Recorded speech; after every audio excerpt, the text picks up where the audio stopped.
This is Anakin Skywalker, and you're listening to the Gold Squadron Podcast. This is episode 110 of the Gold Squadron Podcast. I'm your host, Dion Morales, and today I'm joined by Marcel. I almost died today, Maranzano. I almost died past weekend, Manzano. And William, I've got a feeling we're not in Kansas anymore. And William, I'm totally not going to fly Quad Phantoms in Seattle, Hagwood. I heard they're good.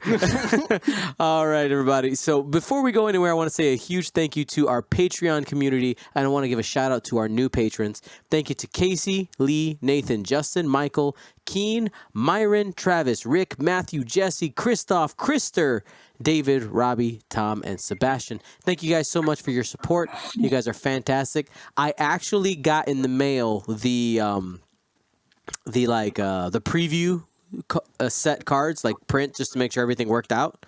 And things are looking nice. That's all I'm going to say. Things are looking nice. Marcel, Team USA update. What is going on? So update, I guess the major update is got some feedback from the GoFundMe. And the first part of it is that is not the final version of the Team USA shirt. That is a combination of a logo that what's his name again, William? That's our very own Crazy Vulcan. Crazy Vulcan, there you go. Made with me using, because I don't have Photoshop, me using a PowerPoint to just slap an X-Wing thing over it. And you can even see like the little Minot podcasting. So the point is that is not the final shirt. Also, I had the donation tiers kind of starting at a high point, so I've got them starting at a more reasonable area, and shirts as well at a more reasonable area, because some people wanted just the shirts. So making adjustments. Listening, the people that donated already, they're basically getting more than they already gotten. And we're excited. We're trying to hit that goal because we want you, Dion, to show up and stream it. Stream the glorious victory that Team USA is going to bring home. We want you to put it in the Andals of history. I just finished Game of Thrones this weekend. Andals of history.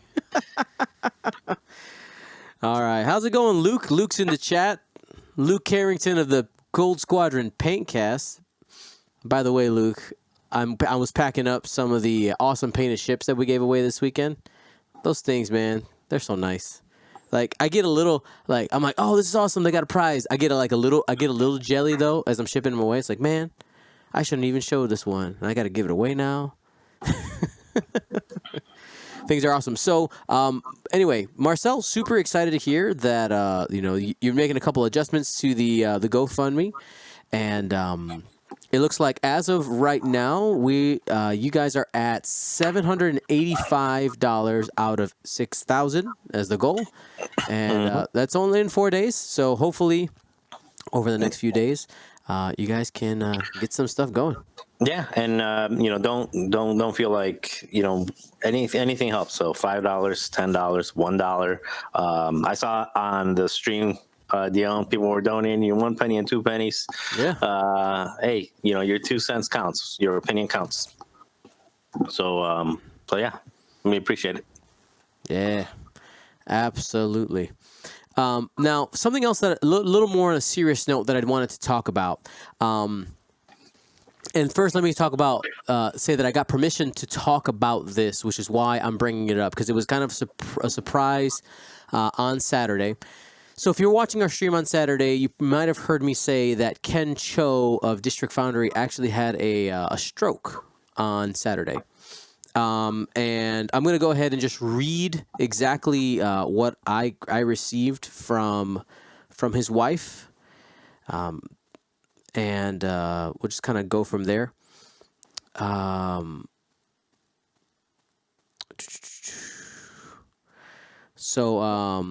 So Ken had his stroke on Friday morning.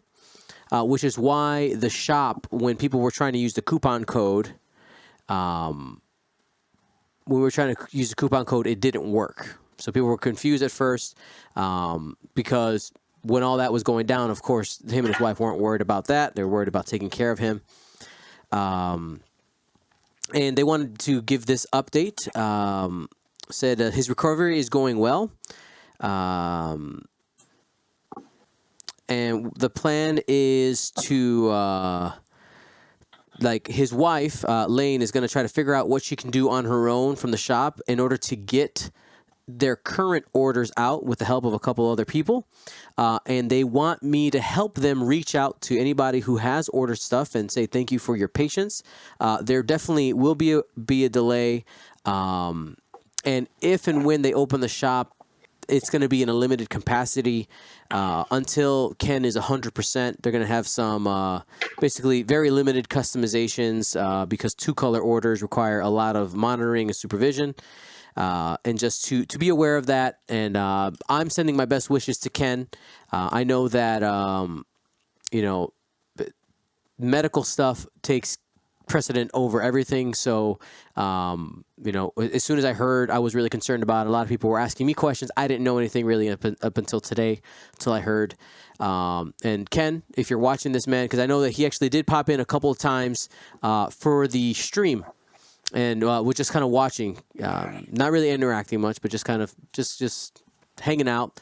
So Ken, if you are watching this now or in the future, love you, man, and speedy recovery so that you can, be feeling good, spending quality time with your wife, and eventually get back to X-Wing. So thank you so much, man. Hopefully you feel better soon. Let's go on to our first topic. Wave 4 has been delayed. So the release date was initially set as June 6th, but FFG pulled all the dates from the articles they had released. Let's put on your speculation hat. What do you think? What do you think happened? I think FFG happened, and I don't mean that in a bad way. It's just those boats have a hard stop, and they typically equip Hera on it, so they do a few hard stops in a row before they start moving again. This is what I'm thinking. It's probably something to do with production or manufacturing. I can't see a good reason why they would want to push it out. Just from a business standpoint. Yeah, there's no reason for them to do it slower on purpose. Yeah, and there's really nothing happening in June that, there's nothing in June, there's nothing in July. And if they're quick enough, they can even push it to where they're releasing this next week or this week, and then in either sometime in August at Gen Con or at Nova doing the next wave release, and it still feels a couple months apart. So I think it's a production manufacturing, maybe some type of quality issue. Will, any thoughts? Yeah, it just sounds like there's something, some quality issue that got caught really late. So it is strange that they had the dates out already and then had to pull the dates. So it's got to be something not normal, but there's like Marcel said, like there's no way it's like OP related or anything like that. It's just probably a mistake. Yeah, I was surprised in the first place that we got a date so early. You know what I mean? Because usually they'll say like, "Oh, X quarter of a certain season," right? They'll kind of frame it that way, like, "Oh, sometime in the second quarter or the third quarter." First article, boom, June 6th, expect it, and kind of nipped them in the butt. I know that there might be some tariff issues going on. The shipping, politics, customs, all kinds of stuff could be going on there. But yeah, so if you were expecting, because we were already planning to have like our stream on the day before the release, like the midnight release stream, it's getting all that kind of planning set to go. So obviously that won't be happening on June 6th. which kind of stinks because I was actually really excited because the release date was on a paint cast day, so that Luke could end up painting some Wave 4 stuff on the release date on June 6th. So we're gonna have to push that back, obviously, until FFG is ready. But soonish, we'll see what happens. So we're gonna have to wait to spin and do cool tricks for a little bit. Then over the last couple weekends, we had a couple of system opens I want to talk about. We had the Nordic System Opens, or the Swedish System Opens, and that happened on May 18th. The runner-up was Nicholas Nielsen, and we're going to go ahead and take a peek at his list. So he was running a list known as Dreadlocks. This is one of the names I've heard for it, and essentially it's these 3 lock revenants with Drea, but he put a little bit of a twist on it. He had 2 of them with 2 of the locks with ion cannons and veteran turret gunner, and 1 with dorsal turret and veteran turret gunner, and no turret on Drea at all. So that means that her ability was literally only out of the front arc. Will, any thoughts on this list? Yeah, actually, I think it's really smart to strip that Leia down so that you can end up getting 2 ion cannons. Most of the time, Dre is just like your bigs in this list anyways, that people just shoot her first. She's got higher pilot skills. She's got the whole synergy ability, and she's got the least amount of overall health to chew through. So she's like the super obvious target. So, yeah. Don't even bother. Yeah, sorry, Will. With the... Speaking of Ken, we were just talking about Ken. He's in the chat right now. Hi, Ken. Really? How you doing? Hi, Ken. Love you, Ken. Feel better, Ken. Hey. All right, I'm sorry, Will. I got excited. I saw Ken. You all got it. It's no problem. It's no problem. Yeah, so normally you have dorsal hull Andrea, and that gives you 3 dorsal turrets on the Lokes. But even though the ion cannons have less like damage output because you're only doing 1 and then ions, man, the extra dice that they have and the ion control, I could see how they could just lock a ship down and it just can't get away from them at that point. I agree. It's a little risky running Drea without that dorsal, but if you're just jousting things with her anyways, why not? Very, very, very true. Yeah, so we've seen a lot of variations of this, and when I was in Atlanta, I saw a lot of people playing variations of it. Nobody playing this exact one made it into the top cut, but very interesting to see that variation. Then the winner was Gisli Balur of the Thule Squadron podcast out of Iceland, and he was running everybody's favorite list. Quad Phantoms at 199 points. No crack shot on the 4th Phantom. We're going to come back to this 4 Phantom list in a minute. A lot of people know what it is, but I do want to have a discussion about it in a few. Then in the Atlanta System Open, if you didn't catch the live stream, those games, the full day 1 is already up on YouTube, like just as a big chunk. So you can go ahead and start checking that out. But the runner-up to that list, to that event, was Daniel Taylor, and he was running a version of Rebel Beef. Marcel, can you go ahead and break down this list? Sure.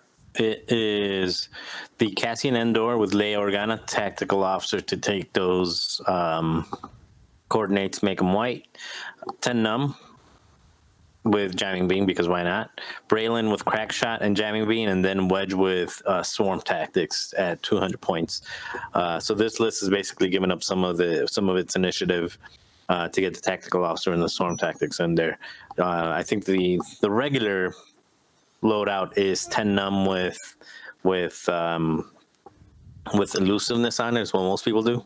Yeah, there's people have been leaning more towards crack shot. Mm-hmm. So just like take crack shot on everybody essentially, and be at 199. Yeah, but I like this a lot. It gives you the ability, especially if a ship's getting focused down, it gives you the ability to get some early shots or possibly PS kill something at initiative 6 before shooting. So I like this version of it a lot better. I still don't like this whole list being a thing. I think that's other podcasts have gotten into that already about all this. Maybe we will, but yeah, I mean, it's proven to be a very solid archetype, regardless of how you load it out. A lot of top 2 and top 4 finishes at some of the biggest events worldwide. And hyperspace legal. Yes, and it's hyperspace legal, which I think is, it's William. cool, but it is very good. And then the winner of the Atlanta System Open was Joel Killingsworth of the Birmingham Barons podcast, and he won with Quad Phantoms at 199 points. No crack shot or any type of talent filling that slot. Now, let's take a second and let's go ahead. What were you going to say, Marcel? No, I was wondering, are we going to talk about it? Yes. So now the reason for 199 and not going at 200 is Quad Phantom players have discovered. I guess here's I'm spilling some secrets. If you didn't know, if you were playing Quad Phantoms and you didn't know this already, I guess I'm making you a little bit better here.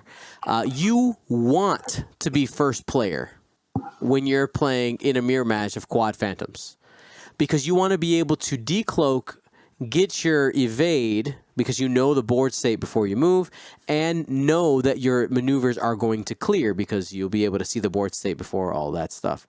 So again, you want to be first player in the mirror match. That way you can get all the things. Also, you have the opportunity to have Juke active because you shoot first. And then if you need to spend the evade, you've already used it for the offensive potential of Juke. Now let's go ahead and let's get into the nitty gritty. Let's I guess a little bit of complaint time. let's say not complaint time, critical analysis time. Quad Phantoms, Will, are they a problem? Well, they're starting to be. It sounds like Starting. Yeah, I thought we would just all like mutually agreed to stop running them, but that was not the case. It turns out, and they're still not only being played, but end up on the final table all the time, and it's become. I don't know if it's even like I don't know if it's even that the list is so good. It's starting to get that Ghost Finn boogeyman-esque vibe to it, to where like people are just downing Quad Phantoms because it's the new scary or whatever. So it definitely can be beat. Obviously, there's many tournaments where it's been beaten, but it has become pretty frustrating to see it one list just always at the top no matter what. Yeah, I mean there were Quad Phantom players that had like that went 0-6. Like I saw, but there was a lot of them. There was a ton. And to see really high level play, when you see a really high level player playing this list, it can be pretty frustrating and scary to play against. Marcel, your thoughts? Yeah, I think it's definitely a problem, and there's lists that can beat it. Definitely lists that can beat it. I know that I fly high initiative Alpha Strike, and I do pretty well with it. I actually haven't lost against it yet, but I will lose against other things that the Phantoms don't. Basically, the Phantoms don't have very bad matchups, and even when they have a matchup that's unfavorable, there's a lot of forgiveness in it, and really it just comes down. They're efficient. They have double offensive possibility. double offensive modification possibilities, both by juking and their focus token. They have double defensive possibilities by, by focus and by evading. And then to top it all off, they have arguably the most maneuverability out of a generic ship there is, period. Maybe the A-Wings are a little bit more because they're more reactive, the Resistance A-Wings, but again, the Resistance A-Wings are not going to go blow for blow with Phantoms in the efficiency category. They're just efficient. They do everything right, and in most cases they do everything perfect just by existing.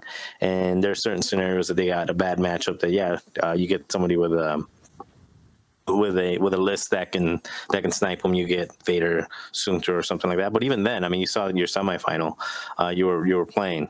I mean, you showed they danced around for an hour, and then when he finally engaged, he lost one ship one turn, one ship the next turn. Yep. And that's the thing with the Phantoms. The Phantoms can, if you're going to try to off strike it, if you don't take off a ship in one turn.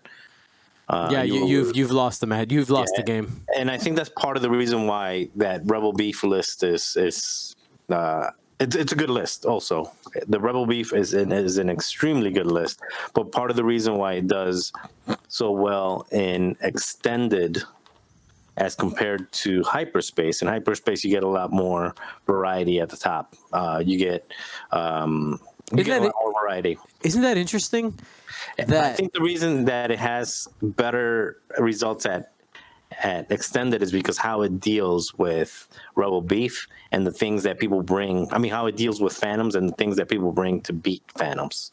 It does well against those. But if you fly it against Anakin, Obi-Wan, and something else, that Rebel Beef list starts struggling a little bit. Or if you fly it against there's a lot of things that'll give it some problems, even a Separatist Swarm or something like that, a CIS Swarm.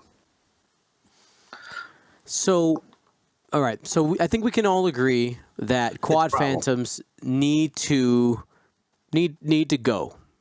At least they need to be nerfed, right? Something needs to happen. We know that we're going to be getting a points update sometime in June. That actually was the month given by FFG. Actually, during today's Worlds live stream, they said June.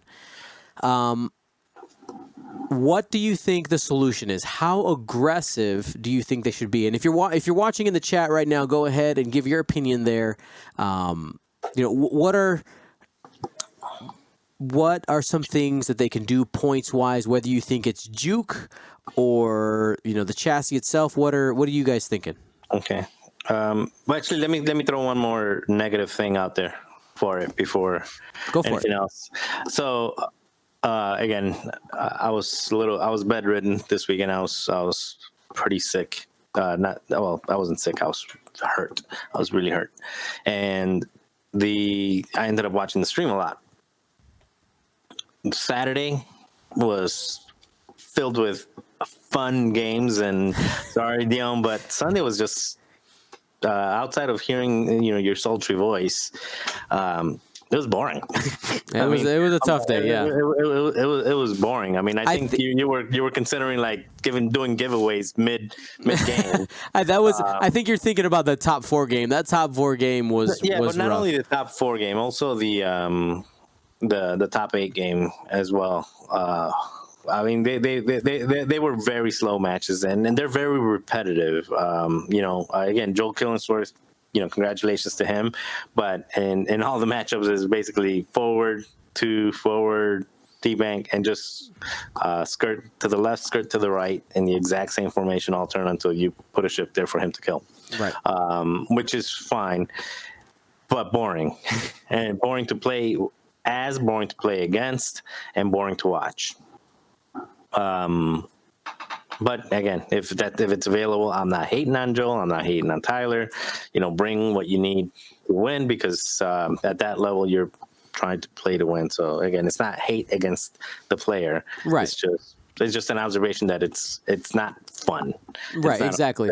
it's not a fun game. It's finding that mental balance between I understand what is the best, and if I want to do my best, there's nothing wrong with me taking the best list, but I recognize that this list is probably too good and that something should be done about it. Yeah. So to answer that, I don't know if I've been talking too much, but to answer that, I think you're getting at the original Boogeyman level. Well, not the original since I started playing. I wasn't there in the old Phantom days, but the same call was always the same for the Jump Masters. Get rid of the elite pilot talent. That's one. You get rid of the elite pilot talent, boom. They can't juke. They're still good. You've seen the low initiative ones backed with Vader do well, just by themselves without any juke. And if that's not going to be it, I mean, really the only other thing that you can do is, I don't think bumping them up too much solves the issue, because you can still Brandon Prokos, it's a good example at Adepticon. You bump them up. Well, you still put 3 of them in a list, and then you find another initiative 4 like Duchess. Yep. Duchess is 5. But, Savak or Countdown, something that's affordable and cheap that can still put out some consistent damage, and it's drawing a gun, and they're still just going to be as good. So 3 of them with Juke and Countdown, it's still going to be a problem. And, yeah, so I don't think that just increasing points is a viable solution. What do you think, Will? I still think that I think it was mentioned in the chat. I forget who said it is now. Looks like it was Little Fish said it, but it's what I've been kind of preaching, that basically if you have full throttle or Stigma Ray, any ship ability that gets you a free evade, Juke should be more expensive. Like, we've got variable pricing on things, so that would be my suggestion. Just make it cost more for those ships. Like, 5 is fair on any ship not getting a free evade, because most people can't make use of it. The only people making use of Juke are the people getting free evades. Defenders, the Phantoms, and definitely the what? I said soon to come. Oh yeah, soon to come. Naboo Starfighters. We did a whole episode on them, and everyone was like, "Well, this would be good with Juke." Well, you should probably put Juke on this one. Anakin won't be as good because he's got a Force talent, so he can't take Juke. Yeah, I know. So, that's all we were talking about. Juke. Yeah, that's how you nerf them. You make make them all. Give them all. Yeah, you give them all the Force. Hey, just sprinkle midichlorian dust all over them. That'll fix it. Yeah, if they don't increase, I mean, and with the Naboo Starfighter coming out and the Phantoms doing what they have been lately, I can't believe that they're not looking at Juke as like the actual problem. Like, Phantom chassis aside, like the MDARs, we've seen him with Vader. The MDAR test pilots, 43 points, put 3 of them with Vader in a list, and they're good, but they're not like setting the world on fire or anything. And I think that the Phantoms would be basically the same thing if they could appropriately cost Juke on them. Now, where is a scenario that you would use Juke not on the ships you've mentioned? Not on Seavor. Seavor? Seavor, because he jams you, so you don't have a focus token when he shoots at you. Okay. But guess what? But a focus is probably just as good. Is there a... I guess TIE Advanced prototypes, V1s, could have a Force user that takes Juke. No, because they're all Force users. They're all Force users. They can't take Juke. Yeah. So just Seavor. There's no... Maybe like Initiative 5. Yeah, but with Seavor, you're rolling 2 dice without a focus at this point. Right. Yep. On average, you're rolling 1. So Yeah, and you're not walking around 3 or 4 of these jukes. I mean, really, the only way I see jukes getting spammed would probably be on resistance A-wing, so somebody that wants to take it. But the focus with advanced optics is so much better for the same amount of points. Yeah. I mean, at 5 points, you really can't spam juke, and it's impossible to bring on rebel ships. Yeah, the reason I was asking that is because, we have the ability now, FFG does, to basically declare a season. This is not tournament legal this season. Nope, it's not tournament legal. You can't use it. Or like they did with some upgrades already, just point them like, nope, they're 20 points. You want it? They basically say, if you want them, you're gonna pay for it. But just see how it plays out without them for a quarter or 6 months. They really don't lose anything by it. I don't think anybody would be complaining if Juke did not exist in the tournament. But they're my favorite. It's my favorite card. Well, they come up with a new favorite card. I mean, and you're talking. I mean, you're speaking to the choir here, right? Right. You're preaching to the choir here because. I flew the jump masters all through all the iterations of, let's get rid of this, let's get rid of that, let's get rid of that, let's get rid of their torpedoes, and even at the very end, got creative and came up with that whole that snapshot thing, yeah. Ion snapshots, and basically the thing that gives you double focus every time you miss, and just started trolling with it, and actually doing pretty well with it. Same thing with if your favorite ship is a Phantom, it still has a focus, it still has an evade, and it's still cloaking and decloaking, it's still doing all kinds of fun stuff.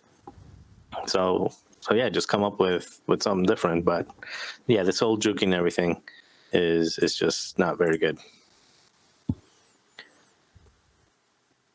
Will, any other thoughts? I was actually checking on the chat. They actually brought up a couple good examples of where Juke could be used. Captain Malorus, Sabine in the attack shuttle could be potential Juke candidates. But guess what? They're not very good.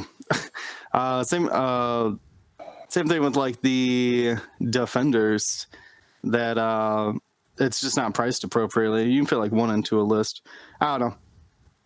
Like I'm much more interested on Jukes because they could just price the MDARs like 51 points or whatever and make it so you can't even bring 3 Phantoms, or you can't even bring 4 Phantoms if they think that's the problem. It still would probably be pretty fair fight at that price. But you're cracking me up with this background. The Naboo Starfighter, though, that's what I'm interested in see. Because are they going to price it? How they're pricing those in relation to Juke, I think, is the most interesting thing coming up. And what'd you say? The end of June is when they're dropping points. Mm-hmm. There you go. We'll just have to tough through it until then and figure out what happens. I think Phantoms are fine. They're okay. The Juke is pushing them way over the edge, though.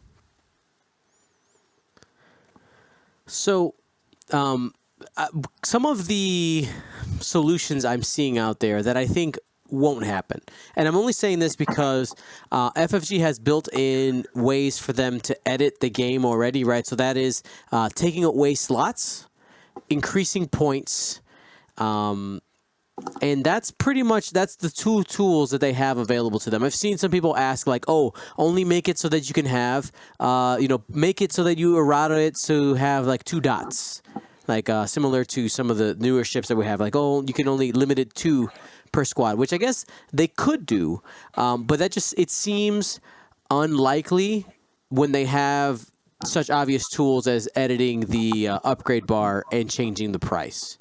I'm thinking, I lost my train of thought. There was another one, and I actually saw somebody drop it in the chat here.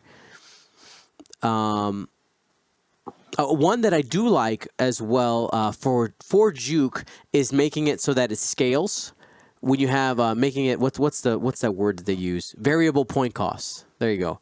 So depending on the number of jukes you have in a list, it costs more and or less. So I think that could be another solution as well. So yeah, that's that. Now we have to talk about the other side of the coin. So if, let's say, the quad phantoms go the way of the dodo, right? They're absolutely crushed, but that's the only thing that changes. And then all of a sudden it's nothing but rebel beef everywhere. Is that what would happen? Or are there things that would rise to the top because quad phantoms are no longer preying on them? So I think Rebel Beef, the other quote unquote boogie something. So I think there's three major three major either lists or combos or cards that need to get looked at. One of them is the Quad Phantoms with Juke, or the whole interaction with multiple spamming Jukes on ships that have the ability to get a free evade. This is looking up at the Nubu Starfighter coming up. You've got the use of Leia at the point cost, which is that Rebel Beef list would still be good, but it would not be as good without Leia. And the third one is the whole interaction with basically regenerating, inertial dampeners with a cheap way of regenerating that takes the penalty away basically for using inertial dampeners, and especially with cannon takes both of the penalties away for using that. So I think those are the three big ones. But if you get rid of those three big ones, yes, something new will show up and become the new boogeyman, and something else. But I don't know what that is, and I don't think any of us can really tell what that is. So will it solve everything and everybody will be happy and say, now everything is wide open? No, but it'll be closer. If you look at, I think hyperspace is a good example of that. Hyperspace has a huge variety of things at the top. We've seen something that's just Nick Tobin taking what he took, just two regenerating ships to the top table at a pretty decent sized regional. So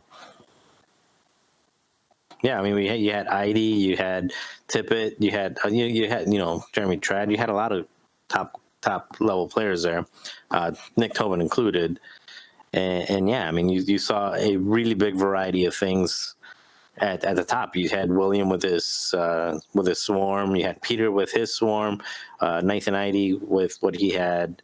You had a Rebel Beef that made the list. I got there with Alpha Strike. So that's a good example of what I mean that if it's just the Rebel Beef alone, without all those other lists being taken away because of the Quad Phantoms, that opens up a lot. I think eventually, things that are efficient will always rise to the top, and it'll take a while. It'll take a couple months usually, but because somebody will fly it, same thing with Han. Nathan ID was the first one to really put it out there, and then Jack Mooney, and then Jack Mooney again, and then then it started going up, and that it hasn't picked up a lot because I think people, like we said from the start, that it's not as easy as people make it out to be. It's not an auto win. You have to be smart and lucky. But that's what I mean. It takes a while for that stuff to pick up, and for bad players to grab it and be like, "Oops." Not as easy as as I thought. I've been lied to. Yeah. Well, what do you think, Will? Well, rise to the top. I mean, right now it seems like there's like 3 or 4 super list. So probably just the next super list, basically. Gesundheit. So they couldn't hear that. Oh, well, I said. Thank you. I appreciate it, though. All right. So it is. I think it is pushing a couple things out. Like you just mentioned that the B-wing beef is better and in extended to fight the phantoms than it is in hyperspace, even though it is a hyperspace legal list. I think you can see more of that with kind of these like Dreylox, the Quad Phantoms, possibly the Kanan Han. Without those, I think you'd actually see a lot of lists that are doing well in hyperspace kind of bridge that gap into extended and basically just merge the two metas more or less. Yeah, it's always interesting to think about that. And I think this is a good opportunity to also say, like, I'm glad that FFG made it so that the game can be edited as we go. I know that a lot of people were worried about it at first. You're like, oh, well, what if I just really like this list? And I understand some of the complaints, but anytime we have this, right, we're competitive players. We want to play the best. We're going to try to discover what's the best. But, I hopefully... I foresee that, Quad Phantoms is the quote unquote boogeyman right now. So what will happen? Things will get adjusted and shaken up so that it's no longer the boogeyman, right? It used to be Boba Fett in our very first points change, right? Or points set. Things got changed. Boba Fett still had some mid-range use, but is no longer the powerhouse that it was. And I'm okay with the game changing that way. I think it's good, keeps things fresh, especially on the competitive level. And if you're not in the competitive scene, then, I mean, the way I look at it, like if you're not playing competitively in tournament stuff like that, then you're not worried about it anyway. You don't even have to play with points if you don't want to. You should, but I'm kind of being hyperbolic to put that point out there. All right, so the next thing I want to hit here is some streaming updates. So we streamed live from the Atlanta System Open, had a wonderful time, even got to stream under the stars. The venue was very interesting. Steve from Cascade Games came over and said, Dion, I'm so sorry. They told me that these lights were a lot brighter than they were. It was pretty hilarious. It was nice during the day, except when we had to fight the sun. So if you watch any of the coverage, you might see some weird things with light. There was literally nothing I could do. I did the best I could. I had like banners and tried to block out the sun. Whatevs. But I want to say I'm super excited for this weekend. We have the Seattle System Open coming up, and we will be streaming on Saturday and Sunday, bringing you all the action. I'll be flying in on Friday, like midday, which would be cool. I'm actually meeting up with ISOFan and friends to say what's up. Will, are we on the same flight? To Seattle? Yeah. No, I'm taking Spirit Airlines. Ah, Spirit. I booked late. I was not on my game for this trip. So. That's all right, though. I'm going to say that wasn't your fault because your roommates were supposed to go. I'm going to throw them under the bus. Way to go, roommates. Your fault. No, we're still going to go up. It's just in a more limited fashion. Like, I think to do it cost effectively, I'm going to be in Seattle / Redmond for like less than 48 hours. Just to do the turnaround, huh? Yeah, I got to go. Yeah. But the good thing is I still get to go, which is very exciting. Lou the Lunatic asking, is the Seattle venue gonna have a real ceiling? I hope so. I really don't want to. I don't want to do what I did ever again at Atlanta. It was pretty. I was like, wow, this is really nice. Because when it was like in the morning, when the light wasn't coming in through all the windows directly, and it was just this really nice soft light, the lighting was beautiful. It looked so good. And then as the sun started coming direct, I was like, oh no. It even wrecked the dice box several times where it was so washed out and white. I had to keep getting up and adjusting the camera. It was a lot of fun. Not fun. But anyway, I do it for you guys, so that's why I kept getting up. And before we finish talking about our live streams, I don't know if you guys know, but we have tons of weekly coverage and events that happen in our live streams. This is just what we have going right now. Okay, so Monday we got the Paintcast. Tuesdays we have the podcast. If you're watching live, hello podcast. Wednesday we got League Night, which tomorrow is actually the league finals. All right, so that should be super fun. Thursday we got another iteration of the Paintcast. The Paintcast. I don't know why my voice just got a little southern there. The Paintcast, and then our new added content is every Sunday at 8:30 p.m. Central. We got the Echo Base show on Gold Squadron, where Kevin Lights and friends break down games and talk about strategy and stuff like that. Thank you to those gentlemen. They did a wonderful job on their premiere. Was supposed to be on Sunday, had some technical issues. We moved it to yesterday, and great success. And welcome to the network. I don't know what this thing is. Whatever we're doing, welcome. Yes, 7 days is coming. It's coming. I actually put up a little infographic when we are actually done with the cast. Take a peek on Twitch. See what the off screen, like the offline screen is. Take a peek at some of the hidden things in there. Anyway, super excited about that. It's time to talk about unseen ships. Ships that don't get no love.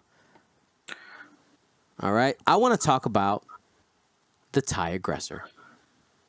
The TIE Aggressor is an underloved, underappreciated, beautiful sculpt that has seen no play. If you are in the chat and you have seriously played a TIE Aggressor, let me know, because I have not seen it. I have not seen it. Have you guys seen it out there? I haven't. Not once. I didn't even know they had a gunner upgrade until gunners went down in price. Uh-huh. That's not a good sign. No. Thank you, Lothcat, for the sub. Yeah, man. So, let's say I'm really hoping that ship gets a little bit of love, along with like the Seek Interceptor. But we're not talking about that ship right now. We're talking about the TIE Aggressor. If I was trying to get that competitively on the table, what would I do? Let's go ahead. I'm gonna flip over to the Squadron builder here. Yes, we're gonna try, guys. We're gonna try real hard, because I know there's at least one person out there in the world who just really, really wants the TIE Aggressor to do something. To do something. So let's go ahead, flip over here. What could we do? Any ideas? So go ahead. You first. I got 2 ideas for. Let's go by pilot, I guess. I got an idea for the CNR specialist. 30 points. Yep. Pretty reasonable. Initiative 2 dice. Yep. 2 agility, which isn't great, but it still has some good slots. So first thing that comes to mind, 40 points. You put an ion cannon turret on it and a veteran turret gunner. And just call it a day. Then hit copy 4 times. 10 shots. A lot of ion. Wyon did it for a long time without the 5th veteran turret gunner. So it's got 10 shots. That's pretty good. So delete 2 of those and just put Vader in instead. However you like your Vader, probably afterburners. Yeah, afterburners, cool stuff. Oh, we got look at all, we got so much space for activities. I'm gonna get a little fire control. Yeah, I know. I'm gonna take a little afterburners. Thank you very much. I got 7 points. I'll take the bid. Why not? Yeah, it kind of looks like a weird Vader Imdar, but instead of being defensive and can decloak, those Synars can shoot twice, which is pretty cool. That's what I got for the Synar. It's just cheap, just spam it. I kind of like double shooting. with it. That's about the only thing it has unique, because a bomber could just take a barrage rocket or something. Right. What do you think, Marcel? I think similar along the same lines of just really spamming the veteran turret gunner. I'm looking at the other ships that are on there. It's like, what else is going to be fun? Double edge. After you perform a turret or a missile attack that misses, you may perform a bonus attack using a different weapon. Takes a little bit of the fun out of it. Right, because there's so many there's some other abilities that like for instance, like Darth Maul, right? Like Darth Maul is good because if you hit, you get something as well as if you miss. Like you get to do. Yeah. Yeah, and then the other one is while you perform an attack. Sorry, the other one, Lieutenant Chestel, is while you perform an attack after the defender rolls defend dice, you may spend the focus to cancel one of the defender's blank or evade results. Canceling a blank result. Oh, God. Okay. I guess if you're flying against Han Solo, maybe you can't reroll that blank. Haha. Reroll this. We got him. We found the counter, boys. Yeah, we got our 1 point. Oh, wait, I had to use my focus. Yeah, it's just really just looking at it is pick your flavor of what do you want? Do you want 5 of these with veteran turret gunner, or do you want 3 or 4 plus something else? Like Sunterfell. Everybody loves Sunterfell. Or Whisper. You can fit in a pretty loaded Whisper on there with Juke and the whole thing on there. So 3 of them with an ace, basically. I mean. I'd rather have 3 bombers with barrage rockets, but I put you in a corner, and this is what you had to use, right? Yeah. All right, FFG, hear our cry. Let's give the aggressor some love. Let it have some, because even in first edition, right? So it like kind of when it was first released, it people were using it like quad TLT, but it was a worse quad TLT because it was easier to kill, right? Because it wasn't as beefy. People were like, "Oh, it has barrel roll," and it's like, well, it still didn't do well. The Y wings were better. Anyway, TIE aggressor not loved.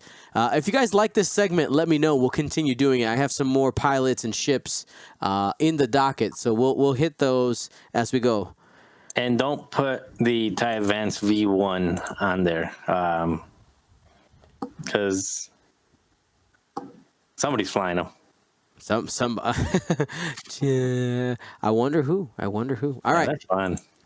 So, next point here. Today is Tuesday, May 28th. FFG had a live stream where they talked about all the information for the World Championship. So if you're planning on going to the World Championships, they actually did release an article where they had everything here. And I think the most important things, we're just going to kind of touch on them here. When is it? Okay, so it's going to happen October 16th through the 20th. And what I want to talk about here is what's happening on the 16th. So that's the Wednesday of this event.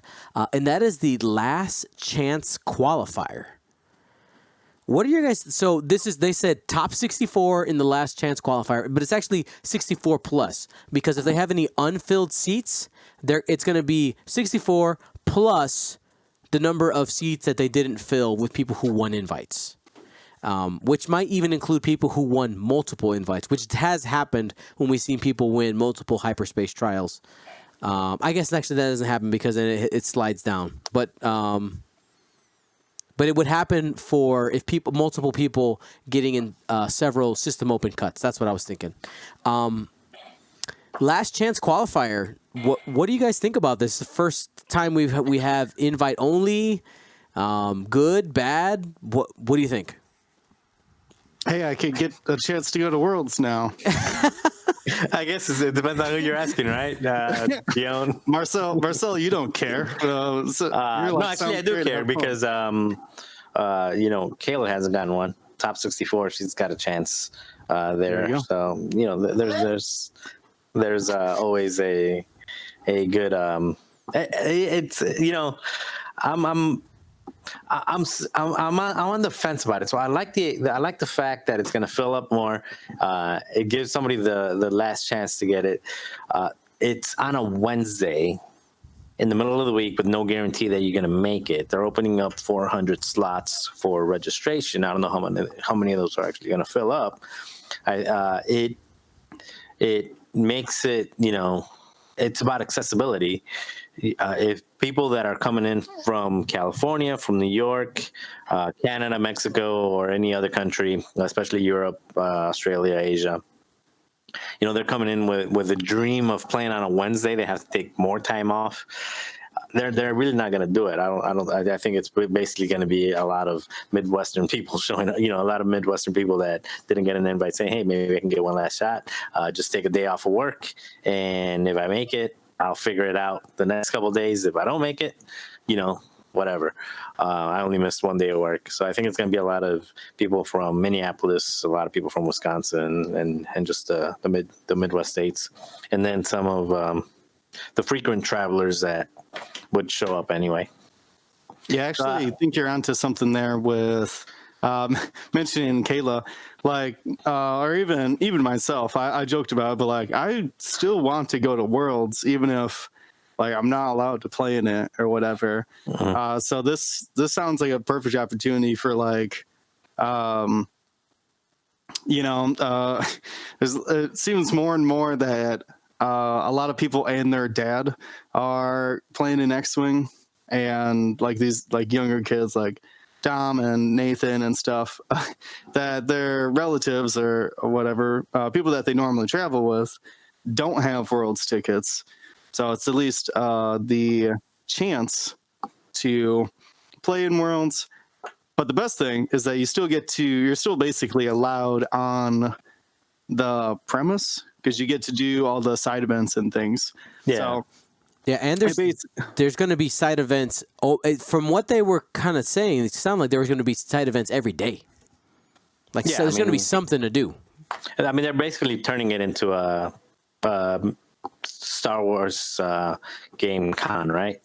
FFG Star Wars con is what they're trying to do. Just they're going to have things for Destiny. They're going to have things for the other games, and they're going to have different side events.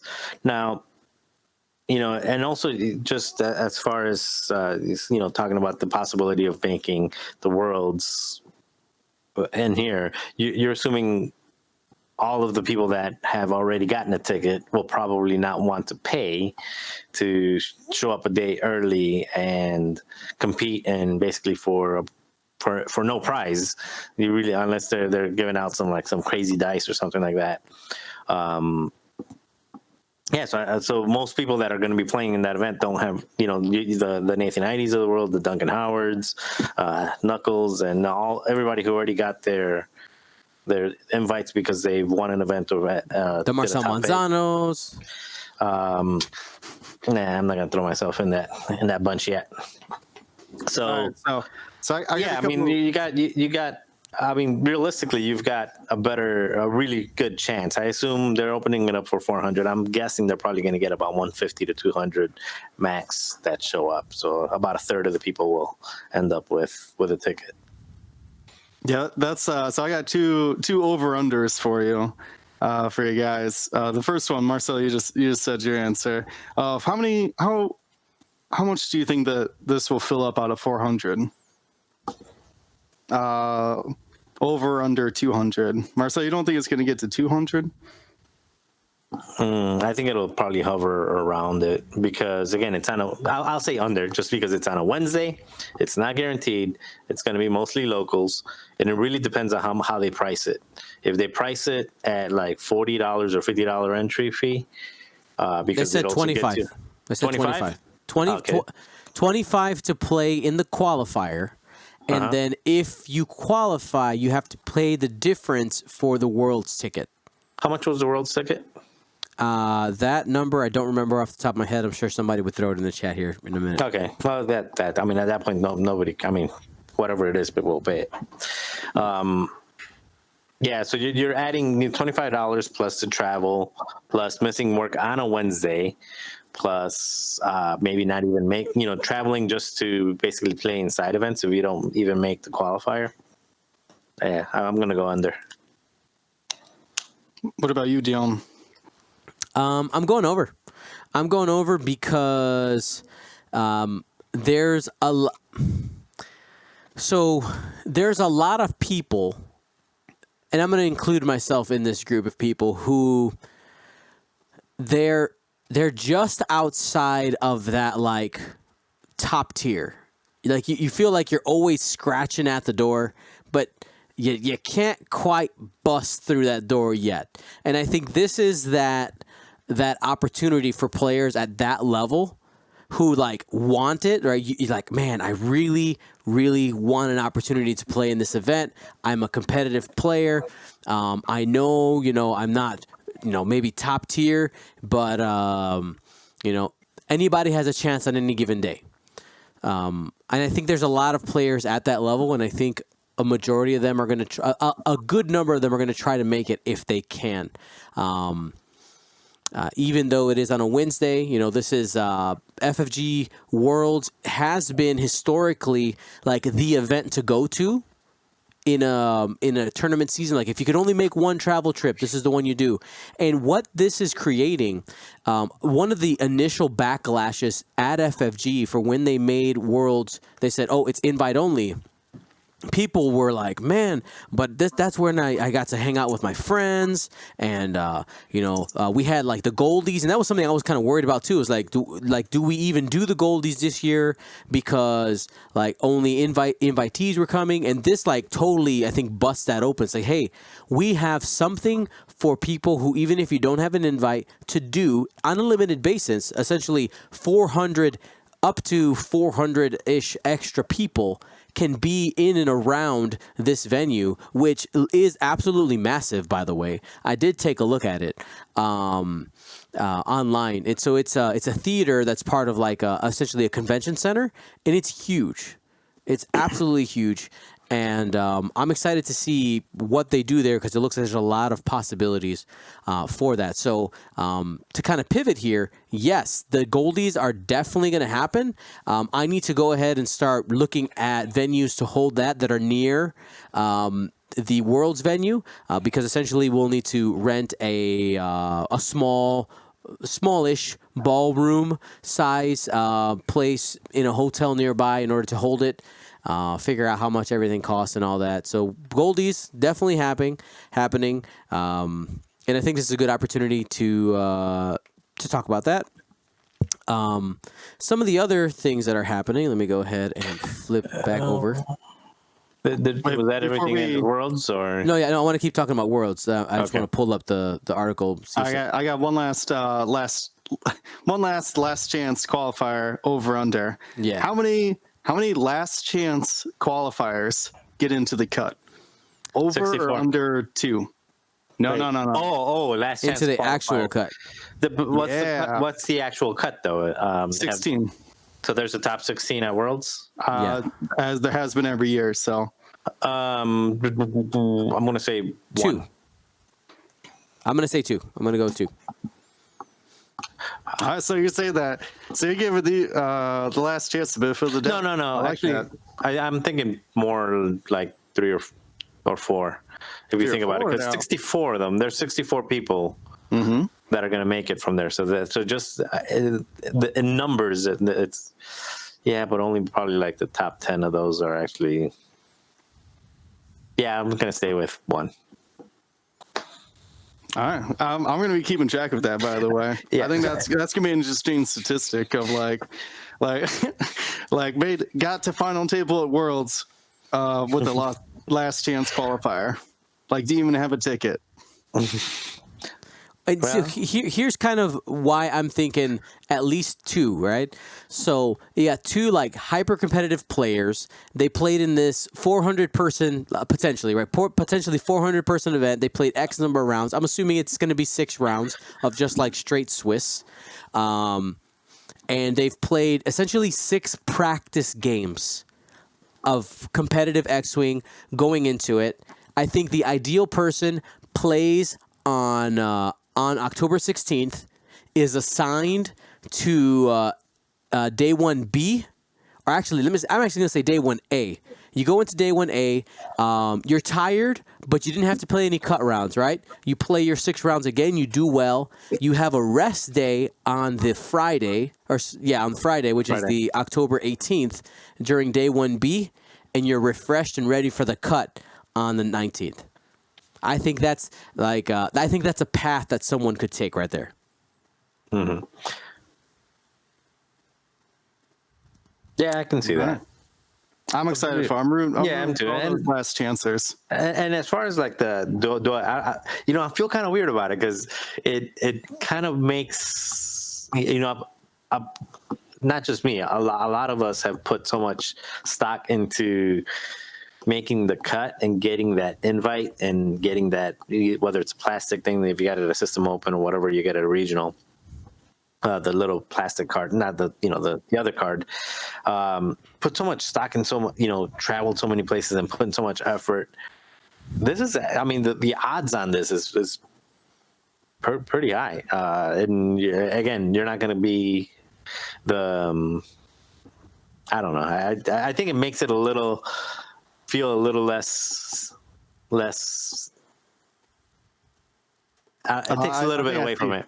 I think I see what you're saying. Like, as if if only like 63 people show up to that last chance tournament. Well, not even that. Look at my world's invite. Because if you look at it from the other perspective, from top 8 at System Opens, only the regional winners, and only the top 2 or top 4 at a Grand National or Gen Con. That's a pretty high bar to get in. And then or you can be, let's say 150 people show up, you could be better than the other half.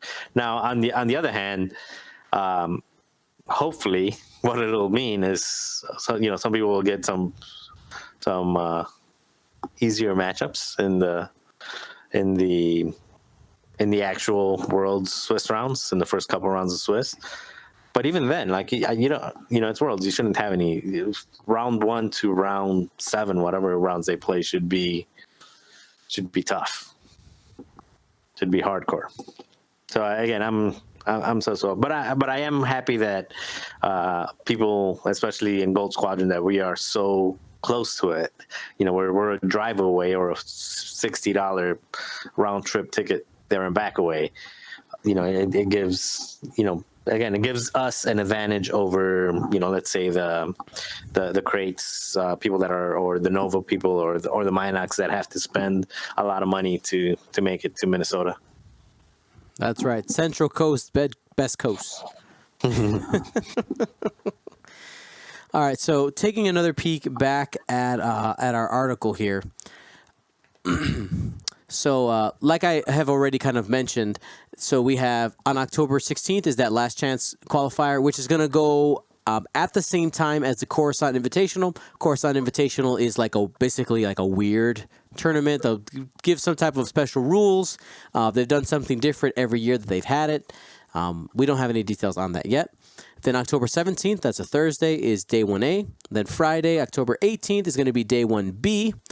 Then on October 19th, they're going to take the top people of day 1A and the day 1B and combine them into some type of elimination, like end of Swiss. There might be like 3 or 4 rounds, I'm guessing. And then we'll have the finals on that 19th, on Saturday.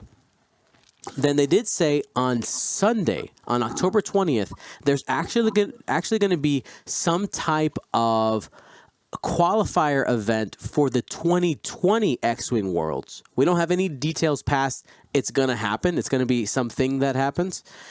Super excited for that. Something else I did want to hit on that they mentioned, I actually don't know if it's in this article, but they actually mentioned that there is going to be an Epic side event at this, and this is not first edition Epic, but the new second edition Epic. So that means that by October, we'll actually have this new play experience, and I think I heard, if I heard correctly, that it's teams of 3. And at Coruscant.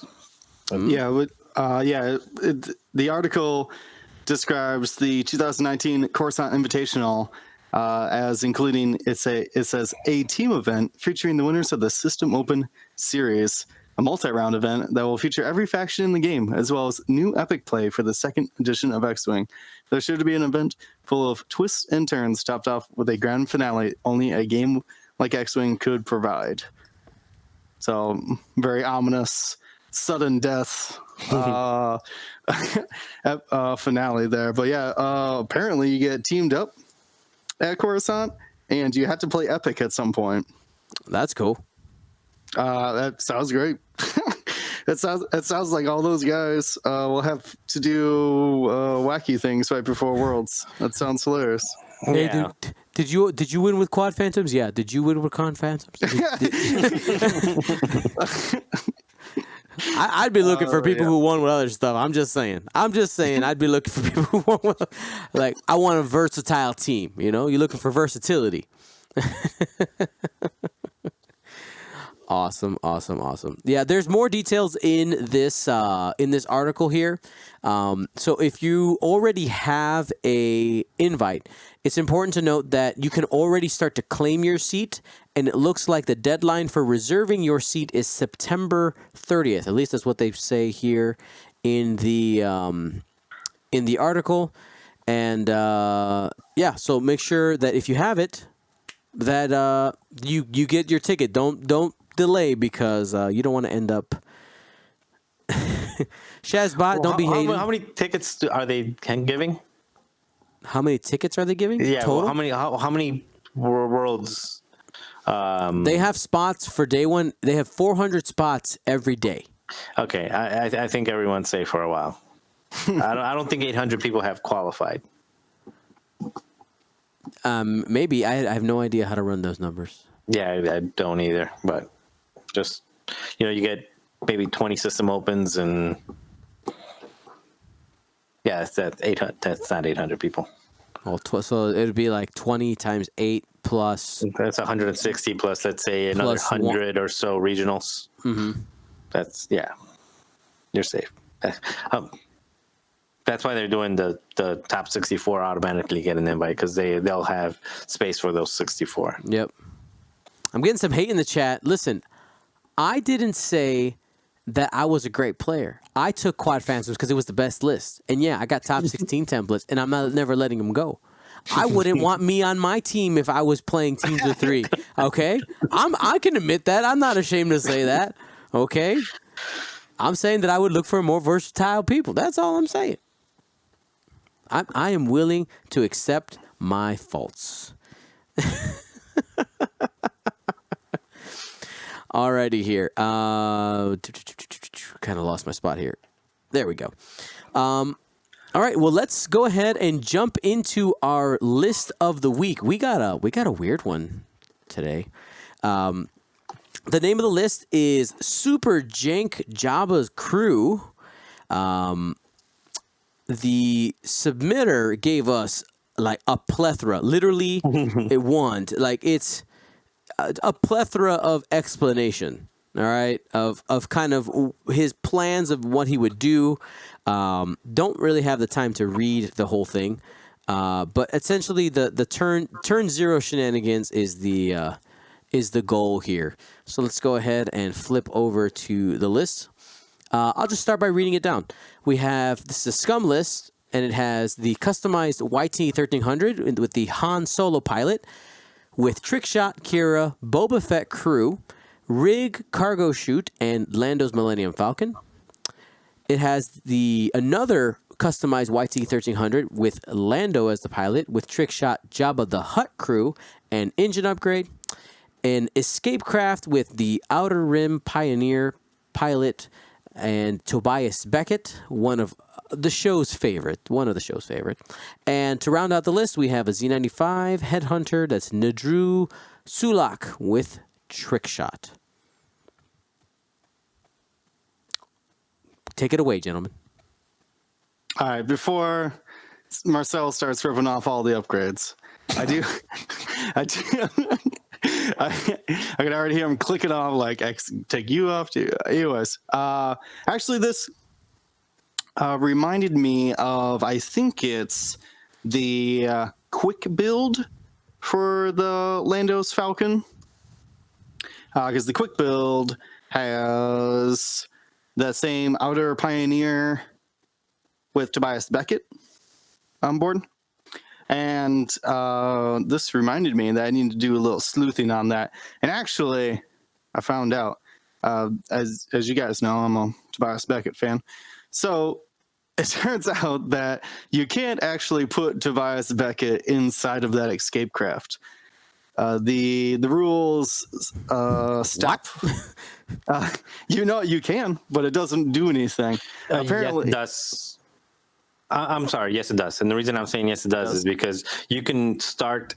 You can start them touching, and there's still a system phase in the setup. So you can start them touching, do your little rock putting anywhere else, and in that same system phase, dock them. So it's basically they're touching. So you could do it, but you just have to start undocked, touching the Falcon, and then during that first system phase, pop them in.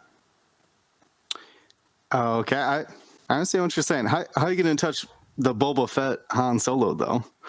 Oh, you mean Han Solo and Boba Fett together? Okay. I got this Han Solo has Boba Fett crew on him that basically won't deploy anywhere near it. Gotcha. So, okay, then yeah, broken. So it fundamentally works, but at the same time, it doesn't work. So that's the first thing. I love Tobias Beckett. You know I do. So hopefully there's a different spot for it. I actually just straight out Boba Fett for Tobias. But the Boba Fett's kind of the trick, though. So I understand that. That's really my only gripes. I think the list is hilarious. The only thing that my gripes is that you got Jabba with no rigged cargo chute. Or no one listed at all, in fact. The ship that it's on? Yeah, so that's a little weird. That could be optimized. I think the engine upgrade is good.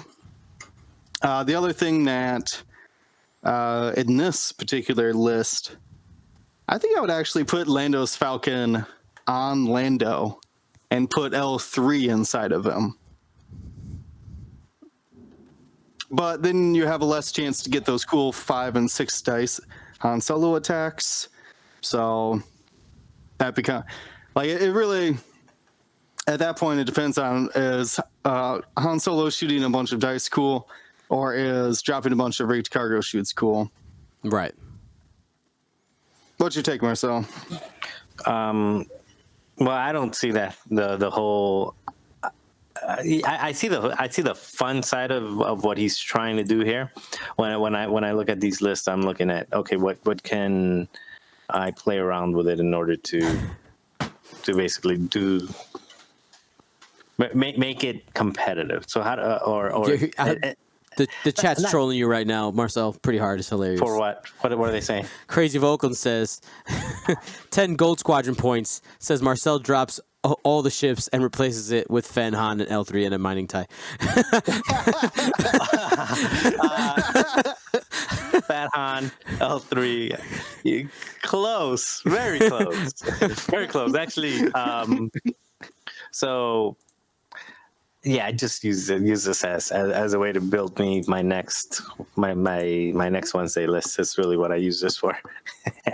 So let's break it down. And no to whoever was trolling on the chat. The upgrade card that I always drop and always throw on there is the autopilot drone. So get that right. I was waiting for it. Yeah, it's the autopilot drone. It's like it's auto. You know, I'm a separatist at heart. So the drone is the closest thing to it. So then you totally lose Tobias Beckett. He's just gone. He's just not even. Yeah, I lose. Yeah. Just we're gonna burn this down. We're gonna burn it to the ground. It's begun. Step one. We're gonna burn it. All right. So we got that gone. You've got the notes over the. Oh, sorry. Yeah, that's right. Thank you, sir. So let's kill Java too. And that's an expensive buddy. Oh, Java. Dude, here's the whole point. Java. Here's the whole point of I this. told you we're burning this thing down. All right, Java's gone. All right, but let's put rigged cargo chute on Lando so we can keep another rigged chute on there. Okay. All right. Let's do some more burning here. Let's burn Boba Fett. You don't have Java anymore. Why you want Boba Fett? You know. I'm just laughing because you're doing exactly what the chat's saying. No, not. I'm gonna switch it a little bit. Not completely, but a little bit. Okay, so you got that gone. L3 is on Lando, not Han. Okay, L3 on Lando. Yeah. I never had it on. Okay. Yeah, because you gotta. I mean, he's using his ability, stressing him. Get that engine upgrade out of here. He doesn't need no engine upgrade. He needs to not. He don't care. He'll get shot. He's got rerolls. All right. Yeah, let's get Drew out of here too. We don't need that guy. I told you we're gonna burn this. Now I'm not gonna put a tie in there. Throw and you have it listed as an extended. So I'm going to throw Forlam. Throw Forlam in there. Okay. So that's the G1A pilot. G1A Forlam? pilot. That's right. And throw some advanced sensors on him because he likes it and the title. Voila. I ran out of points. So here you go. You've got Han Solo with rigged chute, trick shot, Kira. Basically the way he was meant to be with autopilot drone. You've got Lando with the upgrades that he was meant to have. Trick shot, L3. And Forlam because giving out stress is good, fun, and wholesome. It's not even remotely close to what he had, but right. Who cares, right? So in this build, if you're really trying to emphasize that Han Solo trying to get 5 or 6 dice attacks, then because you're trying to get the trick shots and you're trying to get stress with rigged cargo chute and Forlam. Then and you can swap out Forlam for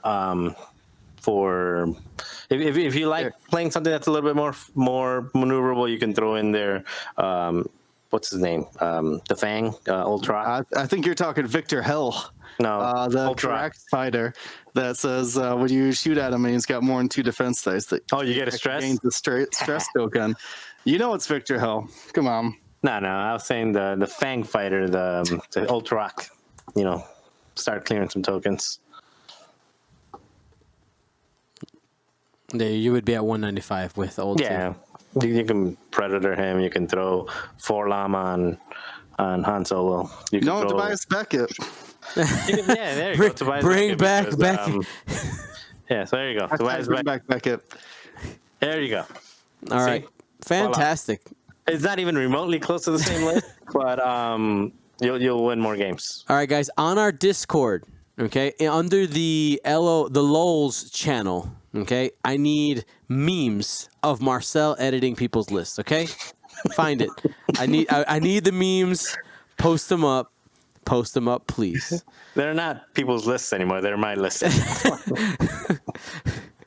There you go. Luke just dropped the Discord link in the chat. And if you're watching on YouTube, you can actually look in the description. The link is there as well. All right, so now we're going to hit up our question of the week. Question of the week comes from A Dust Spec. He actually was a first-time viewer of our live stream at the Atlanta System Open and gave a great question. joined our Discord server and asks, what tips do you have for someone wanting to take their game to the next level? So we don't necessarily know where this player is, and I'll go ahead and start, and we can kind of do a little roundtable on this. For myself, I know that one of the things that helped me grow in this game was trying to be as critical of my play as possible. In the sense that when I lost the game, I try really hard not to be like, my dice. I try to think about what mistakes did I make, what triggers did I miss, what were situations where I could have taken advantage of a certain maneuvering opportunity, or there's so many decisions that you actually have to make in a game of X-Wing, and figuring out how to optimize those and where you are leaving some success on the table. One that I'm really working on now is, for instance, if you have a bunch of ships at the same initiative, looking at a target and saying, okay, what is the order in which you should actually shoot them, right? Like, what's the order that I should shoot them? And it really depends on the abilities and the game state situation, but going through some of those simulations. Also, I found that playing lots of different lists has really opened my my eyes as to what are the capabilities of a lot of different factions. I know that there's 7 factions now, and not everybody has the ability to have all the ships available to them, but even if maybe in your small play group you can have amongst yourselves every faction, that's a great way to just start getting familiar with the game and get your hands on as many lists as possible, play against as many lists as possible, because I think the number one thing is the more you play and if you're thinking critically about your games, the better you're going to be.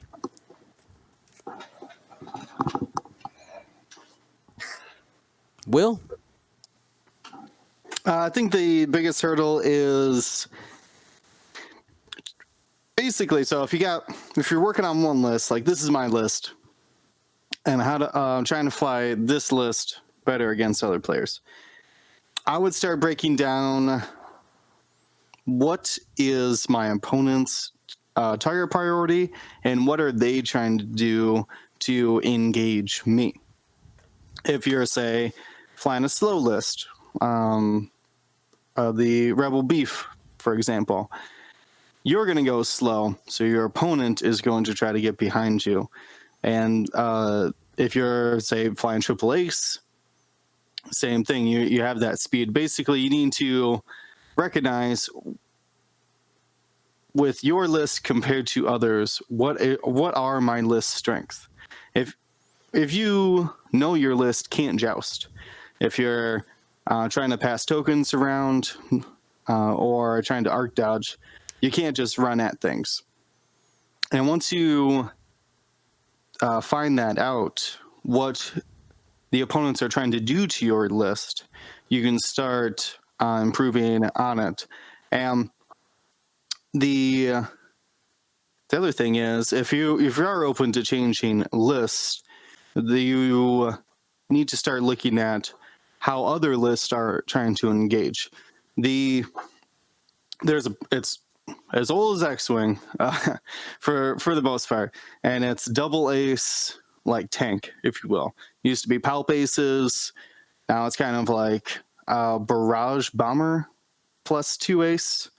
Me and Dion were flying as Lando, Luke, and Wedge. Same thing. 1 support tank plus 2 other aces. But we always do the same engagements with that. Try to bait one particular ship while we flank with another, right? And getting into that rhythm of like being able to kind of dissect at least what an archetype is trying to do to your list is an easy way to kind of go up a couple notches as far as like your X-Wing skill, if you will.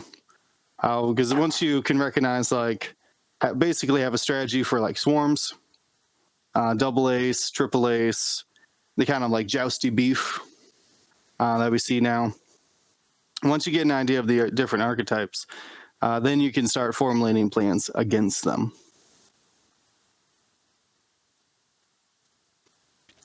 Marcel? Yeah, I was on mute. Yeah, so there's different parts of X-Wing, and I think if you see some of the most consistent players that are at the top, they've got some specific traits that get them there consistently. It's they know what they're, by trying different things, they know what they're good at and they know what they're not good at. I know what I play well. I do large base pretty decently, and I do alpha strike pretty decently. If I fly a swarm, I'm gonna play horrible. Same thing with other people that they're great at swarms, they're great at numbers. Maybe they are not as good at some other lists, unless you're Duncan Howard and you're good at all of them.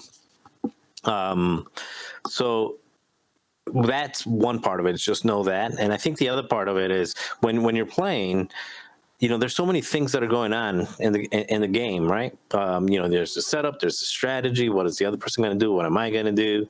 So there's a lot of stuff going on in the game. And one of the things that you probably have the ability to practice for outside of the tournament setting, or even outside of a game setting, even a casual game, and take that out of the equation of the number of things that you're trying to figure out, is actually how to fly in terms of ranges and distances, and how to eyeball things, maneuvers.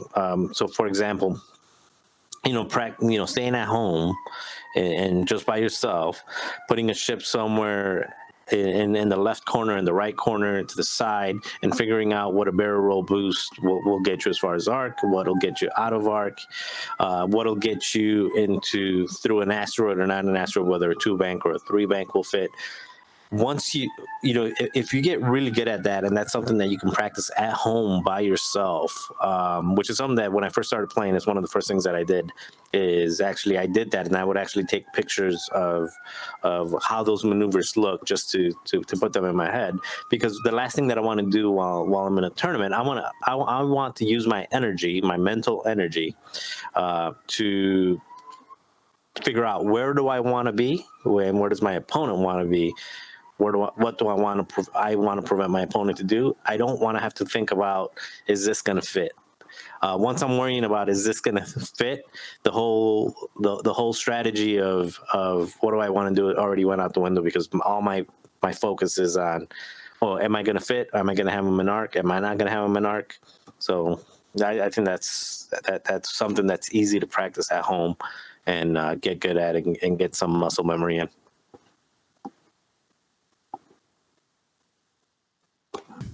Fantastic. So, absolutely wonderful question. Again, if you want to submit questions, go ahead and join our Discord. We have a submissions channel in there. Anybody, that you don't have to be a patron or a Twitch follower, anybody at all can go ahead and just drop something in there. And every week we take lists and questions from there and put them on the show. Quick shout out to Echo Base X-Wing. I see them in the chat. What's up? I think that's probably Jake. Right now. Did a wonderful job yesterday. Now it's time for positive life choices. I'll start. This weekend was interesting for me. I feel like I did well eating wise. I would say that I didn't eat to lose weight this weekend. I would say that I ate to maintain weight. I didn't overeat, didn't have anything above and beyond what I should have. So I was really proud of that fact. I would say that something I'm not super happy with myself is today, I didn't have an opportunity, yesterday and today, so Monday and Tuesday, I did not run. Today, I had my time slot in which I was supposed to run, and then I decided to work on a video instead. And then by the time I was like, I really should go, I had to go pick up my daughter, and I was like, so I was kind of upset with myself there. Hoping to, hoping to do better tomorrow. Get my runs on, and that's been my week. Things are good. I have lost a total of, I think it's 13 pounds now. I'm down, so things are good. Things are good. How about you, Will?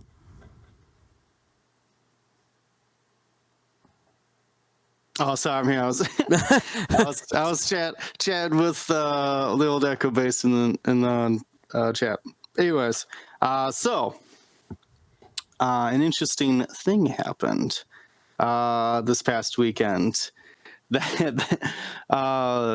So my girlfriend is as well trying to quit cigarettes. She's is struggling just as much as I am, but.